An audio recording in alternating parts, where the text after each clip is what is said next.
In the Fuzzy Memories podcast, we celebrate the good, the rad, and the fugly of the 80s and 90s. We're three latchkey kids who made it out alive. And in each episode, we break down all the culture that popped, 1 year at a time. Whether it's the birth of legends... I'm Lyme disease free today, and I have Whitney Houston and MTV to thank. Or audacious moves. Imagine also the poor Golden Gate Bridge. You turn 75 and people have a party on you. Yep. I don't want that. Or even confusing PSAs. And the stop, drop, and roll. I mean, I assumed as an adult I would catch on fire weekly. All the time! We've got a take that will make you laugh. We've also got thoughts on all sorts of random phenomena and the most unmitigated of gall. Why sharks can't be trusted, people can't be trusted, and rivers can't be trusted. It's collusion. Of the highest degree. Uh-huh. You were counseling me to start my remarks with, first of all, bitch. Everyone in that room would have snapped to attention. It's going to be basically coffee lids, shark revenge, and then maybe like Matt Getz. God, we need to do something about him.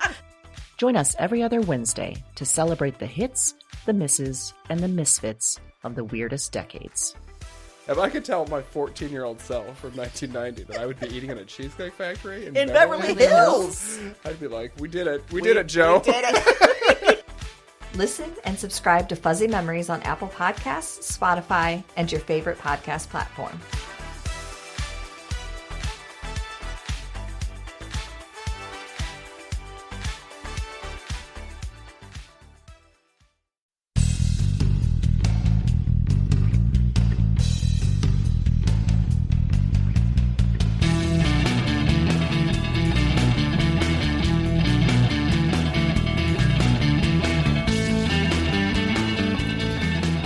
Welcome to Broads and Books, the podcast with one unique theme, 4 handpicked book recommendations, and 2 broads. I'm Erin. And I'm Amy, and this is episode number 4, Ride or Die. Oh. So I'm feeling a little bit better after last week. How about you?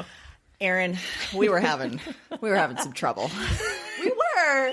I mean, the colds are full blown, but I didn't hate the result. I didn't hate it either. No. However, yeah, there were times where I was hearing what I was saying in my head. I was like, that sounds weird. It sounds really off. Yeah, but it does sound turned out wonderful. Wonderful. Yeah. So besides obviously having the time of their lives, our listeners last week had even more thought-provoking questions for us. They did. And lucky for us, it relates to the theme. So, God, kismet. Yeah. Capitalized on that. Yes. And so we are talking today about strong female friendship, hence the title, Ride or Die.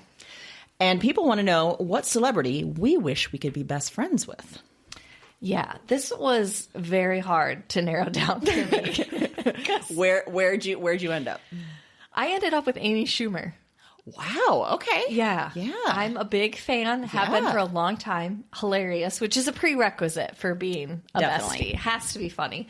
I think she's intelligent. I like her kind of, I don't care attitude. Mm-hmm. So I think she'd be amazing to hang out with in really any situation. She's the type of person that you could have a Heaves Gate throwing up in the car on the way back from Iowa City. And she could make it fun.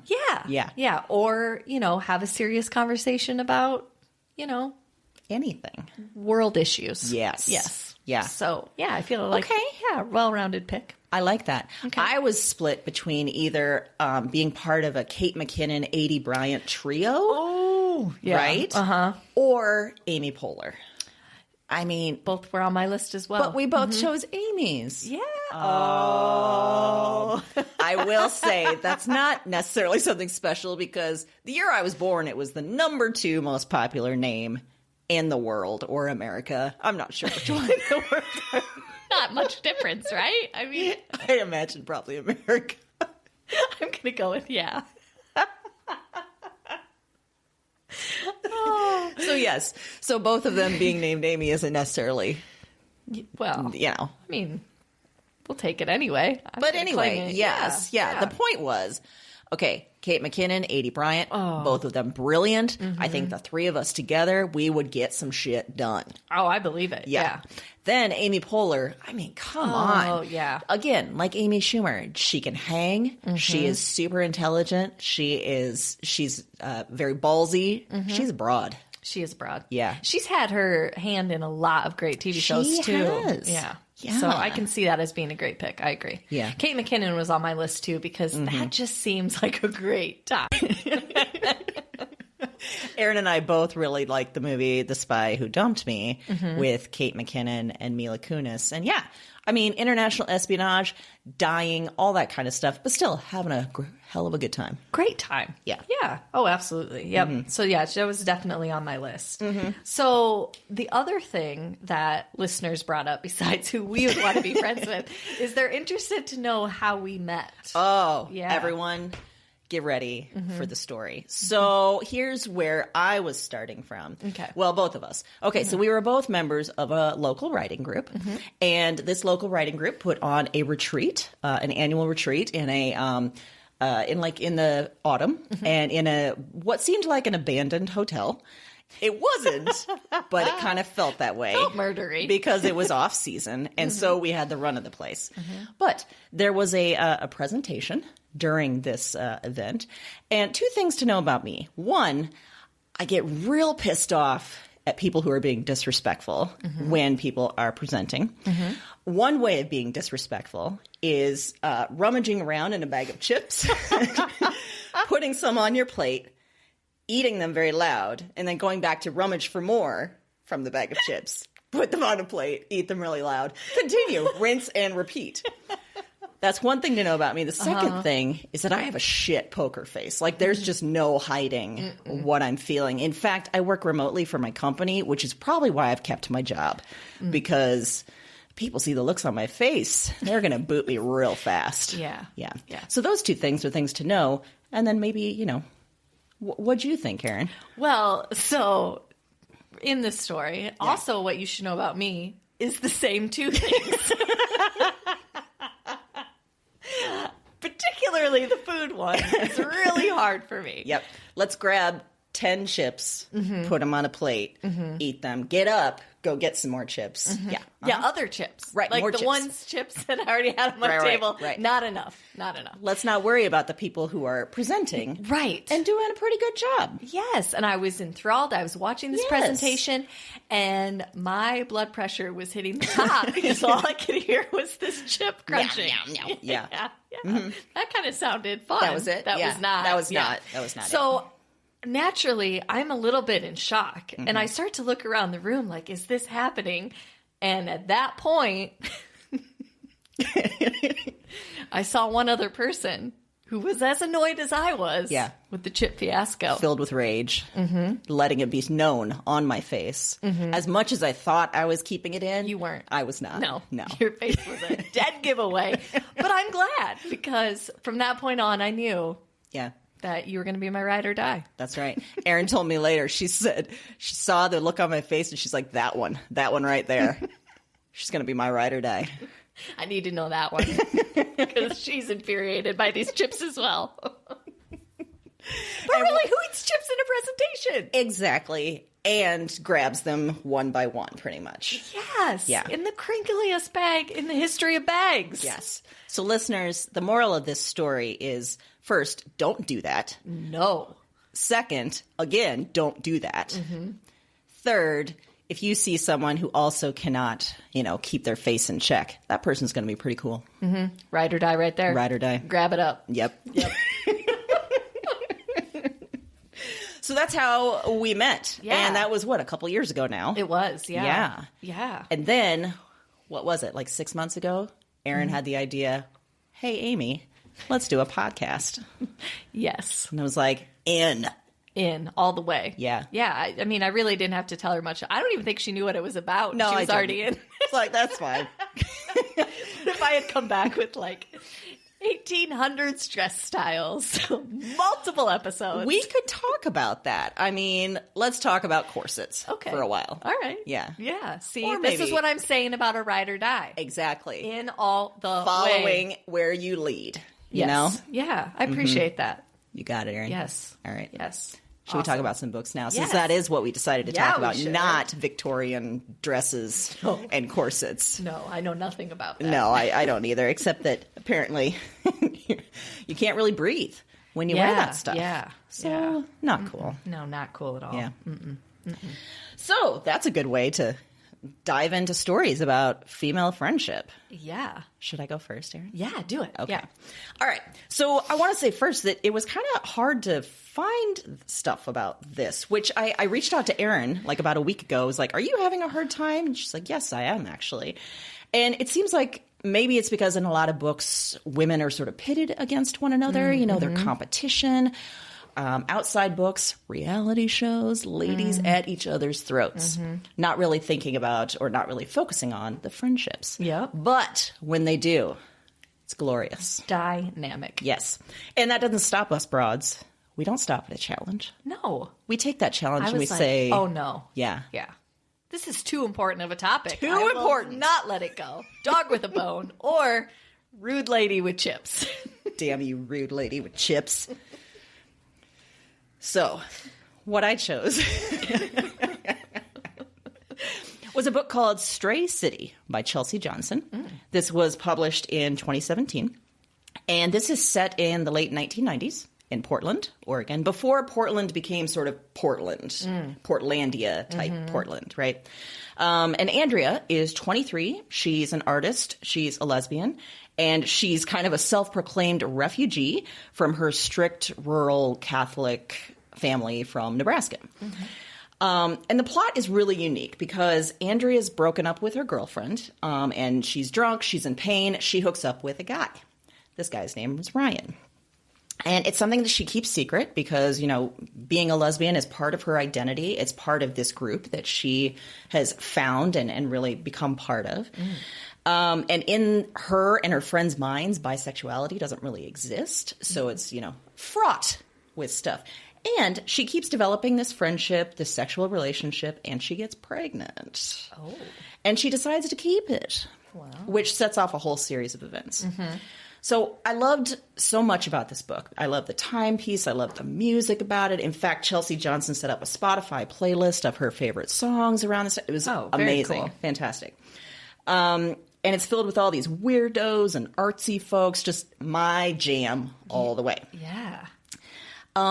And in a nice flip, like being queer is sort of the standard in this world where like, you know, in a normal book, maybe it's heterosexual is the standard and you know, so that's a nice sort of flip. But why I chose this is this depiction of this female community of friends. It shows this sort of full scope, both negative and positive, of strong female friendships, especially when it's based on an identity. Like all of these women, they identify as lesbian. They have come to Portland to be, you know, free to be part of this community. And they grab on tight to each other, sometimes because they've been kicked out of their families or they've been made to feel, you know, other in some way. And in fact, there's a quote. They say they are refugees of the nuclear family, secret agents in our homes of origin, but full citizens here. Ooh, I like that. And they're all strays. In fact, that's why it's called Stray City. Yes, yes. Nice. In addition to having a cat. I mean, there's got to be a cat, and there's a good cat. Oh, well. Yeah. There you go. You had me at cat. Right. Because we know that Erin loves cats. Deathly allergic. Bring them on. Hence the reason why Podcat goes straight to you every time. Yeah.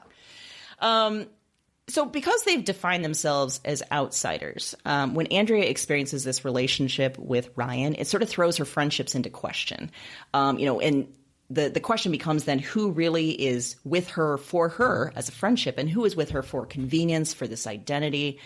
And another really amazing quote, it seemed in our urgency to redefine ourselves against the norm, we'd formed a church of our own, as doctrinaire as any, and we too abhorred a heretic. So it's such a great read. And I say that based on plot, on the writing, but it also really gets you thinking about friendship. Like, what is the basis for friendship? How can friendship survive? And some of her friendships are tested because of this relationship, but then some are deepened in this really amazing way. Yeah. So it's good stuff. It sounds awesome. Yes. I like it. Go for it. All right. Well, my first fiction pick was Little Fires Everywhere by Celeste Ng. And this is actually her second book. She's an American author. I fell in love with her first book, not necessarily for structure, that it's that unique in that way, but really for the way that she attacks family dynamics and really dissects the personal and private elements that make up a family. I think that's one of the aspects that makes her novels really compelling. So partially I picked that, and I'll talk about that relationship in a minute, but because she's so good at really looking at relationships and getting down to the heart of why it works or why it doesn't work. This book, we're introduced to the Richardson family, their 4 children, Trip, Lexi, Moody, and Izzy. And when the book opens, we find out that the family home has burned down and Izzy is missing. So the story then backs up from there and works back to this day, basically character by character. Okay. So you're finding out all about this family through the eyes of each family member. So we quickly find out that there's also another family involved, a single mother and her daughter Mia and Pearl Warren. These 2 families, they're intertwined immediately because Mia rents a home from the Richardson. Their mother has a property that she rents out, and Mia rents that house. So right away, they're kind of together, and the kids are close in age, so they become friends. Lot of layers to this book, a ton of relationships. But the reason that I picked it for this week's theme is because as we learn more about Izzy and Mia, you quickly realize that they're symbols of what having someone's back really means. So they're both examples at 2 different ages. You know, one's a single mother, one's, still in high school. And what they both think that friendship means, thinks that family means, is very similar. And they're almost kind of ostracized because of how they view it and because of the fierce loyalty that they have. And so I think that their relationship's really interesting. And I think they're just the type of people that you want to get to know better. They're the type of people you want on your team. And they're illustrated so well in the novel by everybody else around them that doesn't have the same feeling. So you have examples of not, what on the surface is supposed to be great female friendship, but in reality isn't. And then you have this example over here of a true ride or die, like I got your back no matter what. So the plot, the subplots, all of it make the story really interesting. I think it has that stick with you factor. You can read it really fast, but you think about the characters, you think about the relationships. You kind of feel like you've been each of the female characters at different points. Oh, that's so good. Yeah. You don't identify with just one because, you feel like, oh, I've had that experience, yes, or I've done that, This is actually being developed by Hulu as a television series. Really? Yeah. So I'll be very interested to see how they do that, because it's a very definitive story. So it'll be interesting to see how they spread that out. But do you think, judging by how it's written and in the plot and everything, do you think it'll translate well?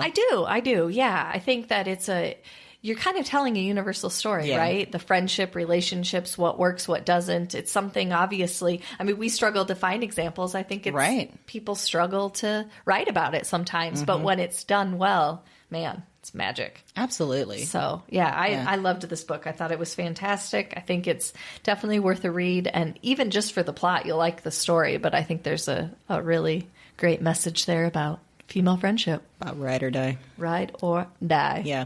You know what I noticed, too, when I was trying to think about stories to choose for this was there's a lot of like sister relationships or family relationships. Yes. And that's all great, too. But when we were trying to focus in on, non-related friendships, the family that you might choose, that was a difficult thing. It was. Yeah. And it makes me think that really what needs to happen is every library needs to make a ride or die shelf. Oh, my God. Can you imagine? And just needs to be filled with strong female friendship. Fill it up. Fill it up. Yeah. And if you want us to be a part of that project, we wouldn't say no. No. Go to broadsandbooks.com. Email us. We've made it very clear that we are ride or die. Yeah. So if you're going to commit to that, we are ride or die. Yeah. Like, you won't be able to get rid of us, ride or die. That's exactly it. You say you don't want it, but you want it. We know what's really best for do. You because we're know your ride so or die. Much. And I'm sure that we're making a really good case for us being involved in a library or business project. Who doesn't want a stalker? Highest form of flattery, a stalker. They're really into it, but like really, really into it. Yeah, that's us. Yeah, that is the definition of us. Yeah. I like it. Excellent. Yeah. You know, I've seen that book a lot of places. I wasn't quite sure if it was worth it or not, but it sounds wonderful. It was. It was very good. Excellent. All right. Well, now I'm going to shift away from fiction. Ooh. Go to nonfiction. Nonfiction? Yeah. Okay. And my pick for nonfiction is Girls to the Front, The True Story of the Riot Girl Revolution by Sarah Marcus. I feel like I should have saw that coming. My first thing I was going to say was, as Erin knows, and as all of you soon will, I'm kind of obsessed with music, with this era, particularly punk music made by women. So this book that tells the behind-the-scenes story of the Riot Girl scene, both the music and then the community that sprung up, was definitely my jam. I like it. And briefly, in case you are too young to remember this, there was a smallish scene of women-led punk bands from Washington, D.C. and the Northwest that burst into the scene starting in 1990 with the band Bikini Kill. And a group of bands joined them, including Bratmobile, Heavens to Betsy, later Slater-Kinney. And they were loud, they were raw, they sang about pushing back against all the rules that said women should act a certain way. But here's where it got super interesting and why I'm picking it for this week. So Kathleen Hanna is the lead singer for Bikini Kill, and she was very upfront in the fact that she wanted girls and young women to take their music and then to start some real shit outside of music.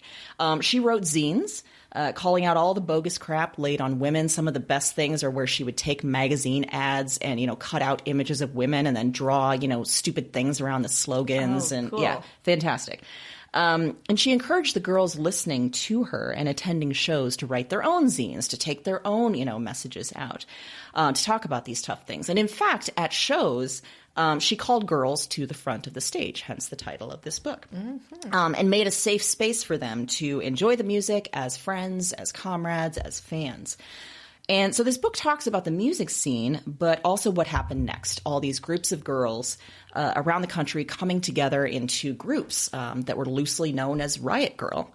And they came together to talk, to be friends, to be partners, to be revolutionaries in a way.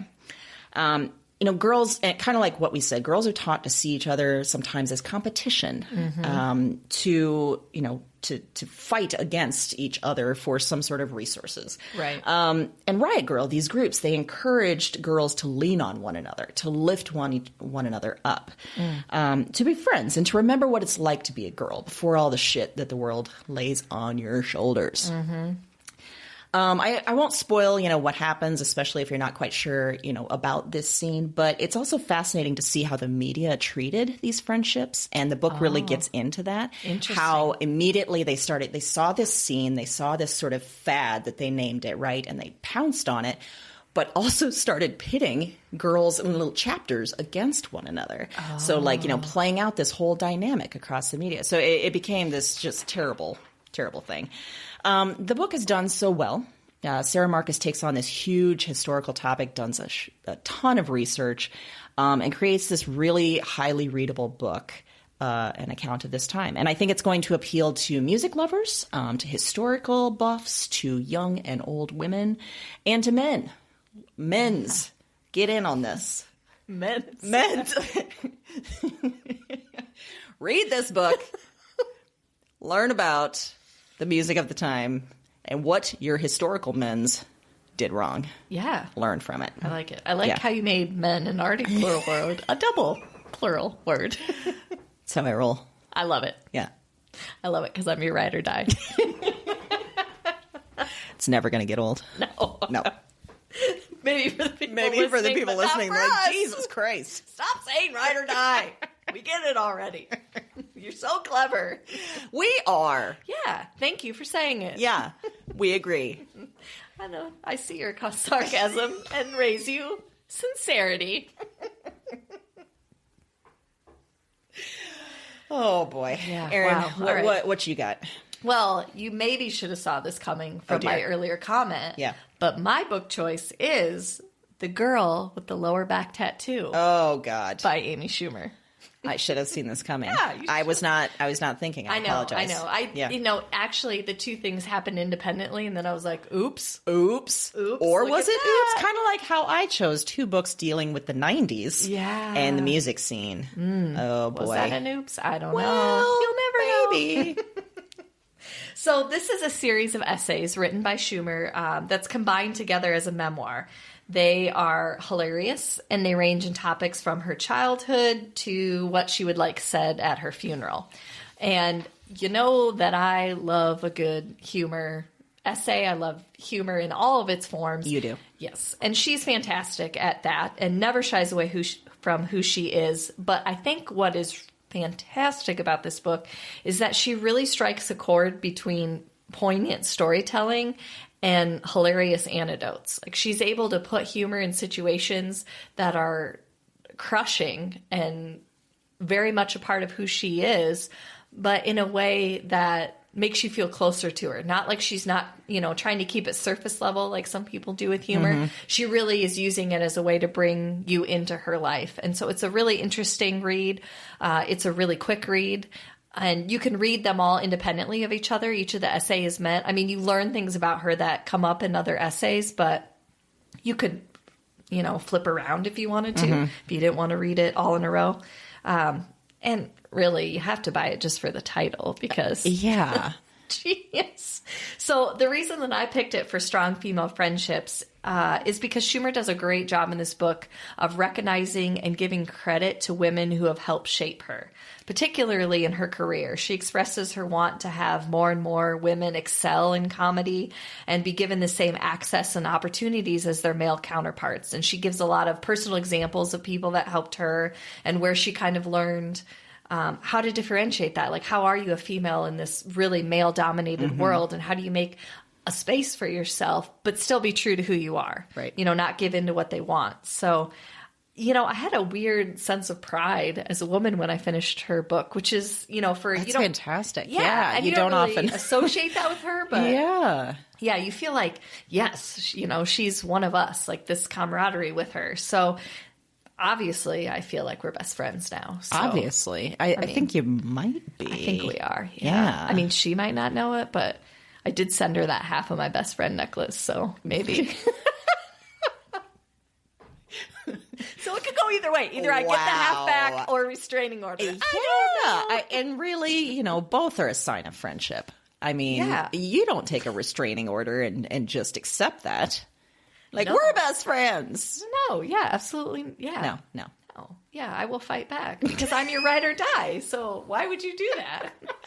One thing we should maybe emphasize is when we say ride or die, it should probably be a mutual ride or die kind of friendship. Yeah. Yeah. I'm not saying it won't get there, Erin, but, consent. Like, right. Yeah. Right. All right. That's fair. That's fair. That's Okay. fair. Yeah. Yeah. That's fair. I'll be crushed if it's a restraining order, but that's fine. I'll work through it.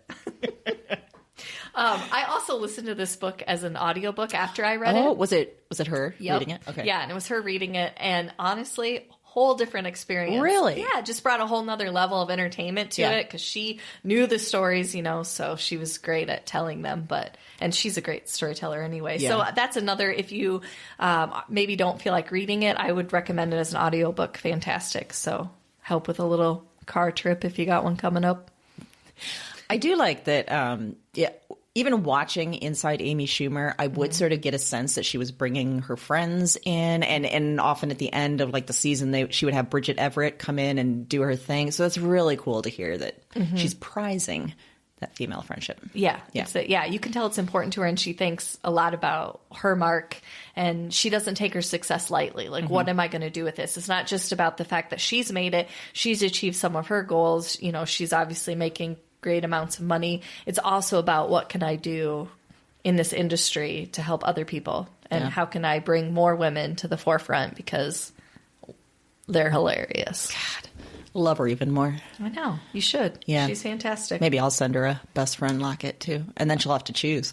She'll have to choose between us. Ooh, what if the restraining order was me, you, and Bronson Books? We would publish it on the website. We would. Be like, look, badge of honor. We made it, Erin. So made it.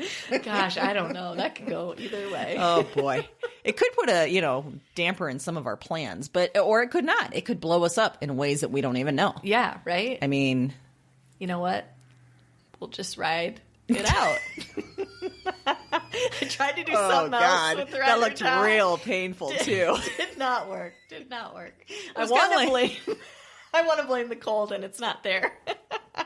No, that was just you, like, halfway through trying to figure out, what am I saying? Like what? backpedaling? Oh, no. Okay. Shouldn't have gone down this road. Whoops. Oh, boy. Yeah.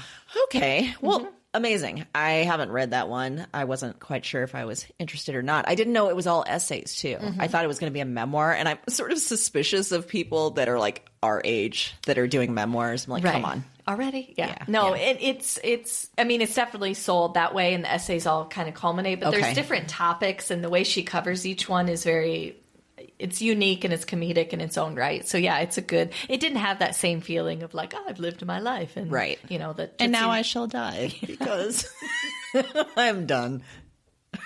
I was literally just going to reference the Tootsie Roll owl. Because that's so relevant. How are you going to work that in? Like, why? I was like, wise old owl? So here's the thing. This week we don't have colds. No. Is the Tootsie Roll owl even wise? He has to eat the whole Tootsie Roll pop together. I don't know. Oh, God. Anyway, scratch that. I don't know where you were heading, but I was gonna be there with you. Yeah, now I can't get it out of my head. No. I thought when you started talking about Tootsie Roll, I thought you were talking about the song. I was like, where are we going? That's my other pick. The Tootsie Roll song. I never even understood that song. What does that mean? Tootsie Roll. Let me see you. What does that mean? I don't know. I think it's a wordplay of some sort. I think so, but it doesn't work. It doesn't. No. You really shouldn't question 90s hip hop, though. No, just, you're right. Just let I it should happen. have just let it back off. Yeah. Okay. Wow. Yeah. Again, I want to emphasize that we don't have colds this week. So maybe last week, just us being randos is just normal. Yeah. Yeah, I think we're going to have to own it at this point. That's fine. I'm okay with that. Yeah, I'm all right. I'm over it. Yep. Whew. Okay. So pop culture. Yeah. I mean, let's move on. I was struggling to narrow this down because there's some good ones. I was thinking Leslie and Anne from Parks and Rec. Oh, so great. I was thinking Abby and Alana of Broad City. Yes. But then I went down to Bridesmaids. The movie from 2011. Yes. I think. Almost put this on. Did you really? Yes. Yeah. Well, and I figured when we were picking things, I'm like, oh, damn, I'm going to pick the same thing as Erin. I love Bridesmaids. First of all, it's hilarious. It's wonderful. It set up, women can be funny. What? Yeah. Kind of thing. Yeah. Which was a duh. But I love that it really focuses on female friendship when it comes down to it. The two central characters, Maya Rudolph's character, Kristen Wiig, they've been friends forever. They're now trying to weather this new part of their life, which, is a hard thing when you're in a long-term friendship.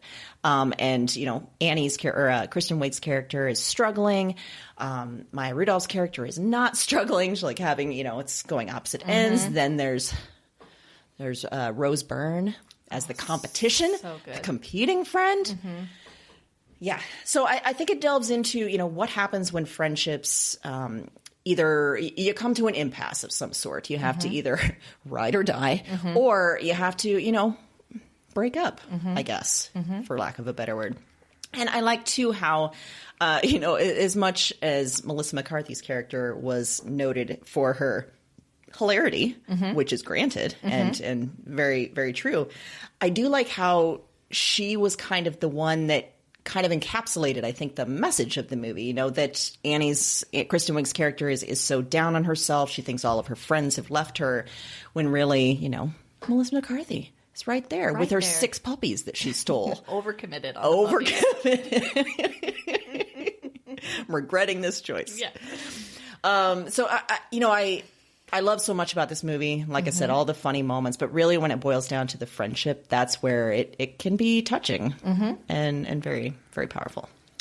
Well, that was also almost on my list, as was another Melissa McCarthy movie with Sandra Bullock called The Heat. Because that movie, Glorious. can't get enough of. No, fantastic. Yeah.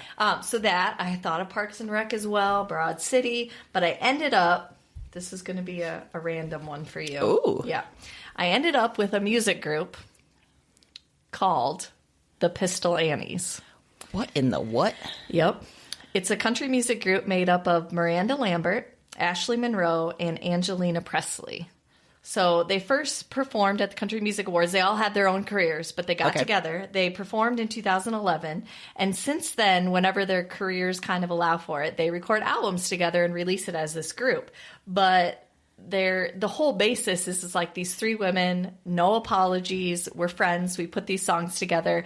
And the songs are catchy, but they kind of take on this reputation of just being kick-ass, say exactly what you think, ladies. You can tell they're good friends.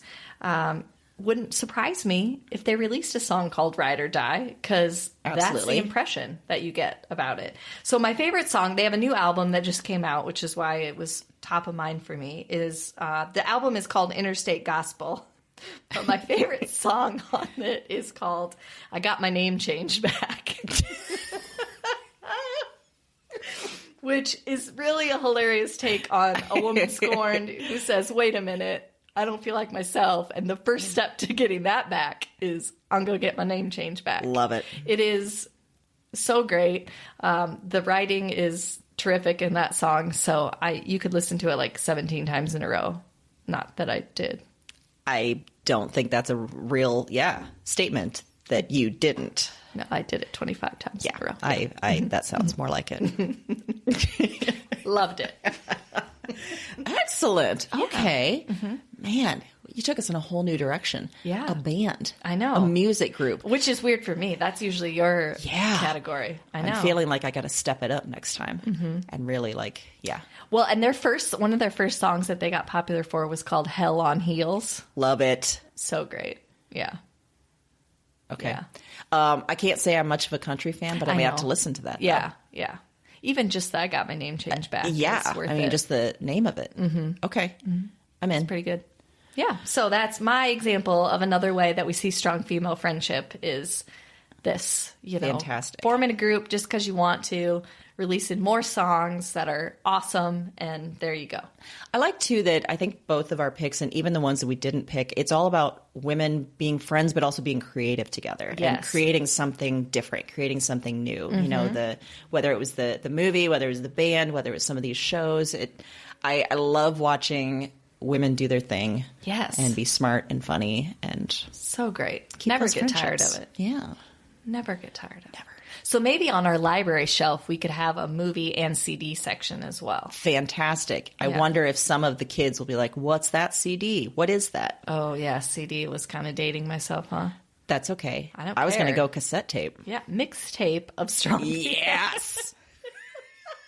We will bring back. God, mixtapes were fantastic. I still have some of mine from college. As you should. Yeah. Yeah. I mean, they were of the late 90s for sure. Did you ever do the thing where you waited for a song to come on the radio? God damn it, yes. And then you had to hit record? Yes. Because we didn't have these iTunes and Spotify situations. I spent many an hour listening for songs on the radio, and I look back at that like, cool. I guess I wasn't doing homework. What was I doing? What was Just I listening. doing? Okay. I can remember actually a strong female friendship of someone that I was very good friends with in like middle school, that we would spend a lot of time calling the radio station and requesting songs and then being furious when it didn't play right away. Oh my goodness. One time I called the radio station and then they played me on the radio. What? And I recorded myself. It was very meta. I recorded myself calling into the radio and hearing my voice. And that was the first time I heard my voice. I'm like, I don't like example. that. Yeah. Erin and I have had to get past that. Yeah, we have. We've had to get past that. Now we real love hard. the sound of our voice. Love it. It's glorious. Well, I mean, yes, it's a love-hate relationship. But we're bringing this wonderful thing into the world. Yeah. We have to, get past our own insecurities. Exactly. That is exactly right. So, Oh, boy. I mean, that's a look at some really good besties, if you ask me. Yeah. I think that's a wrap for episode 4, Ride or Die. I don't know why I got so crazy on the die there, but Ride or die. It's that intensity more again. forceful, yeah. Ride or die. Gonna send you my best friend locket. Yeah. You better take it. Yeah, so much aggression.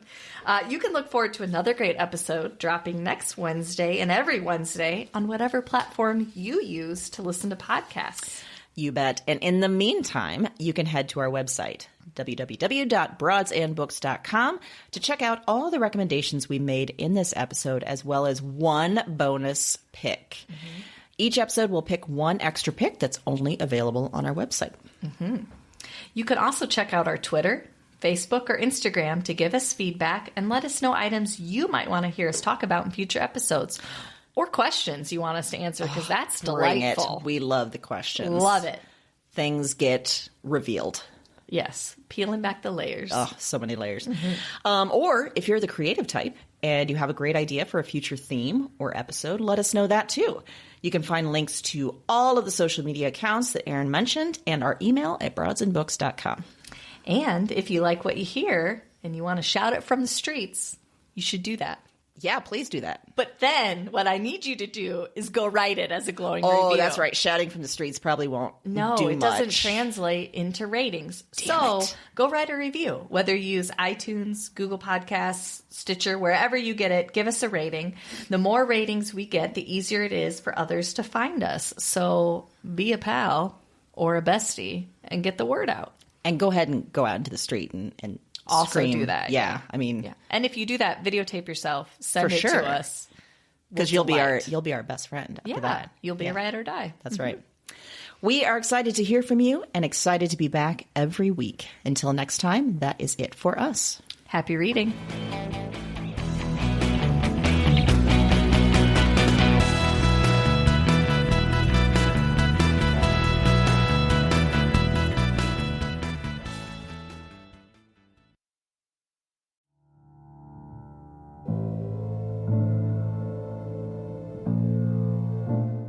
I'm up again.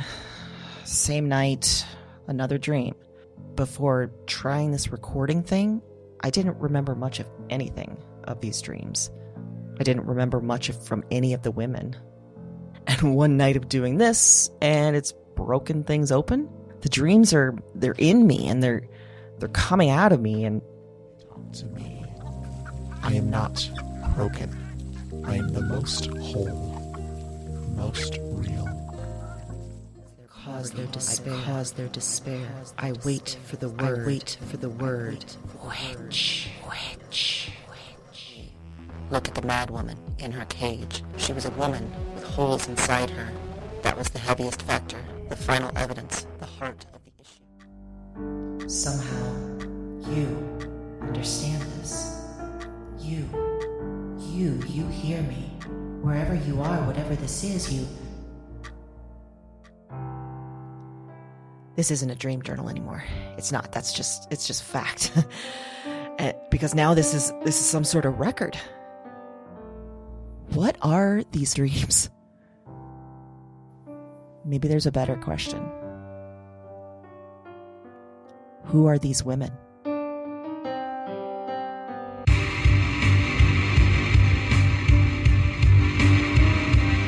Weird Woman is a Broads and Books production. All 9 episodes are available January 10th. Listen and subscribe to Weird Woman on Apple Podcasts, Spotify, and your favorite podcast platform. That's WYRD Woman, wherever you listen to podcasts.